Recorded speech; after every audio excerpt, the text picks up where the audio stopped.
Hi, everyone. Let's begin chapter 6 called the normal distribution. So, this is a new distribution. We've learned quite a few already, but let me tell you the normal distribution is the king of all distributions. And several chapters that we're going to be studying in this course are going to all build off the normal distribution. So let me just begin by reading the top there. The most frequently observed distributions of data fit the shape below. So if you're looking at the lecture document there, you see the graph. That is what the normal distribution looks like. And you notice it has some very visually pleasing features. It's nice and symmetric. It's unimodal. It's got what we call a bell shape. People refer to the normal distribution as the bell curve. It's kind of a slang that you often hear people refer to it as. So we'll get more into that later. But okay, so why is this so useful? Why is this the king of all distributions? Applications include business, economics, education, chemistry, medicine, psychology, and real estate, just to name a few. I mean, the applications are endless. I just gave a list there to show you just how broadly this applies. It is also common for instructors to curve grades based on this shape. It is known as the normal distribution. I'll just tell you, I had one instructor um, in my college experience who based grades strictly off of a bell curve. And I'll tell you, I didn't like that. It turned out it was very difficult to get an A in that course, let alone how many people got C's, and a lot of people. Okay, anyway, so if we look to that shape a little bit closer, why would this be so widely used, and why might an instructor use it to curve grades? So if you look closely there and you look at that horizontal axis at the bottom, you notice the mean of the data is located right there in the middle. So at the peak of the bell curve, that is the average, which makes sense because all of the values are symmetrically spread to the left and to the right around that. As you move further, let's say to the right, the probabilities drop significantly. They drop way down, and you notice at the bottom it's indicated +1 SD. That's +1 standard deviations, and then +2 standard deviations, +3 standard deviations. You can go much further. That's where this picture ends, but it turns out that bell curve goes infinitely far out to the right. It also goes infinitely far to the left as you move further. If you start at the mean and move further left, you notice the probabilities drop off very quickly. And that's where it's indicated -1 standard deviations, -2 standard deviations, -3 standard deviations. And of course, it goes much further than that. So the basic idea is most of the data, the vast majority of the data is located right there at the center near the mean. And as you get further away from the mean, the probabilities drop very quickly. So why would this apply to so many cases? To get a little bit more on that, you notice I have a link down there from studiousguy.com, real life examples of the normal distribution. Many things that we encounter daily even would fit this type of curve. And so, turns out the mean or the average is by far being near the mean, I should say, is by far the most frequent. And then the further out we get, so even something like, you could say height, right? Let's say the average male height or the average female height. Most people are going to be near the mean.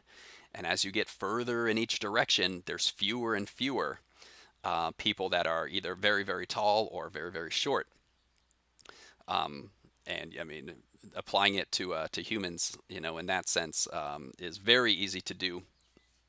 But a lot of times, like test grades, right? Most people score around the average, and then as you look at people whose scores are higher and higher. Well, there's usually fewer and fewer people who score higher and higher and higher. And there's usually fewer and fewer people who score lower and lower and lower on a test, let's say. And many, many, many other applications. We're going to see a lot of examples as our course continues through this chapter and ones to follow. Okay, so let's talk about just the features of the normal distribution. This widely applied distribution has many mathematically elegant and aesthetically pleasing qualities, and a lot of them we can just see right there in that shape. It is symmetric and bell-shaped. The mean, median, and mode are all equal. So we really focus on the mean there at the middle, but it turns out that is the median as well, and it's the mode, all located right there at the center. The curve is unimodal, right? It's got that single mode there at the mean. It is a continuous distribution, so there are no gaps in the data. This is a type of continuous distribution. So all of the thinking and the way we find probabilities and the strategies we use for the continuous random variable, those are going to continue on with the normal distribution. The curve extends infinitely far in both positive and negative directions. Okay, it never ends either way. Although it never ends in either direction, the total area under the curve is equal to 1. Now that's kind of a bizarre idea. This curve is infinitely long in both directions, yet if you were to take all of the area under the curve, it is exactly 1, and that would be true for any continuous distribution. Starting from the center, counting standard deviation lengths in both directions always measures the same amount of spread in the data values. Okay, number 7, this is huge for us, and this finally gets to why the standard deviation is so useful and why we've been studying it all this time. Feature number 7 there, I'll say it again, starting from the center at the middle, counting standard deviation lengths in both directions always measures the same amount of spread to the data values. So as you look closely, let's say we started at the middle and we counted 1 standard deviation to the right and 1 standard deviation to the left, and we thought of just the data that is between -1 standard deviations and +1 standard deviations. It turns out for any normal distribution, no matter what you are studying, that will always contain the same proportion of data between -1 standard deviations and +1 standard deviations. Always the same proportion of data to the whole. Likewise, if you were to count 2 standard deviations in both directions, so 1 to the right, 1 to the left, so you're at -2 standard deviations and +2, the amount of data between those is always the same no matter what normal distribution, no matter what the context. And this is a very, very, very, very useful property of the normal distribution. It is actually going to be the key to studying it and studying the probabilities. Okay, much more on that to come. Now below there at the bottom of the first page, it says for reference purposes only, the curve is the graph of the probability density function that you see right there. So that would be the f of x for the normal distribution. That is the function that would create that bell curve shape. And that is awful. That is incredibly complex. It can be found. We know it right there, right? Some really smart people figure that out. Luckily, we will not need this function for any calculations. We're not going to use that whatsoever. That is for reference purposes only. Maybe it turns out someday in the future you're taking another statistics course, or for who knows what reason you might need to reference that function. We will not use it in this course, but I figured it was a good idea to at least show you what it was. Notice it involves E, right? It involves pi. That's really bizarre. It involves sigma, which is the standard deviation, right? It involves mu, the mean. Okay, anyway, I'm going on too much about it. Let's go to the top of the next page, the Z-score. So it turns out the Z-score is how we are going to calculate these probabilities. Notice I did not tell you any probability formula for the normal distribution. I told you the f of x, but we're not going to use any formula even to find probabilities. So although it's this is very similar to the exponential and the uniform distributions, the normal distribution has a different way of going about computing the probabilities. We're not going to use a formula. Instead, we're going to use this idea of the z-score. Okay, so we're still building up. Our first practice problem is coming soon enough. Since formulas are very foreboding for the normal distribution, a different way to calculate probabilities is needed, and it's called the z-score. Okay, what is the z-score? It's the number of standard deviations from the mean. Okay, so you see I've given another graph, same graph of the bell curve, but now if you look at the horizontal axis at the bottom, I'm telling you the z-scores for each of those locations. So right there at the center at the mean, we say that is z equals 0. That is z-score 0 at the center. And if you look as we move to the right, if we move one standard deviation, then we call it z equals 1. The z is the number of standard deviations. So z equals 1. If we move another standard deviation, that z equals 2.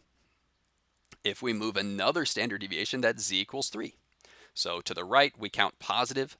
If we move to the left, we count negative standard deviations. So starting at 0, moving 1 to the left, we call that z equals -1. And then z equals -2, z equals -3. And by the time you get out to z equals -3 or z equals +3, right, the probabilities are very, very small. Okay, so this is interesting, this idea of moving standard deviations, which we're going to give this name the z-score. How is that helpful? What are we going to do with that? Okay, now you get a formula. The formula to calculate the z-score for a given data value x is z equals x minus mu over sigma. So that's your data value x minus the mean divided by the standard deviation. And I'm writing that here. Finally, you're looking at the video. Z equals x minus mu over sigma. That's a very simple but very, very important formula for us. Okay, then to find a probability, use a table of z-scores. The table can be found at the end of this lecture. Okay, so we're going to take a little time just to focus on the z-score only, but I'll just show you how this connects to the probabilities now. If you scroll to the end of this lecture document, past all the lecture, the last 2 pages are these big tables of z-scores. Okay, so we're not going to use formulas to find probabilities. Instead, we're going to calculate z-scores and then look them up in this big table. So it's going to work the same way as a formula, but without the number crunching. We use this big spread of data instead. And it took some people a long time to create these tables. Give them their due reverence. And let me just kind of show you how they work. So on the first page there, you notice these are negative z-scores. It says there at the top, the table entries give the probability up to the z-score. And in the picture, the z-score given, that is to the left of the 0. So these will be negative z-scores. When we look up the numbers, it's going to tell us the area of the curve up to that z-score. So starting from -infinity and going all the way up to that z-score. In other words, that's the answer we're looking for. That is the probability. How does this work then? So if you look at the left column, those are the z-scores that we'll calculate. Actually, it's the ones place and the tens place. So at the very top, you see -3.4. Okay, then what are all the other numbers? So as you look across the top, that row at the top, those are the the hundredths places of our decimal. So it gives us the ones place, the tens place, and then we look to where the hundredths place is and we find that number, and that would be a probability. Okay, so we're going to get to these. We're going to use these tables soon enough. Not in the first couple practice problems we do, but soon enough. If you scroll down to just to the very last page, now these are the positive z-scores. So you notice that that picture on the top, the z-score is to the right of 0. So those are positive z-scores, and it finds you all of the area up to that z-score in the same way. Now here, notice the z's there are still on the left, and it gives you the ones place and the tens place, and then you look across the rows to find the hundredths place, and those numbers there in the table are the probabilities. Okay, let's stop this video here, and we will get to practice problem number 1 in the next video.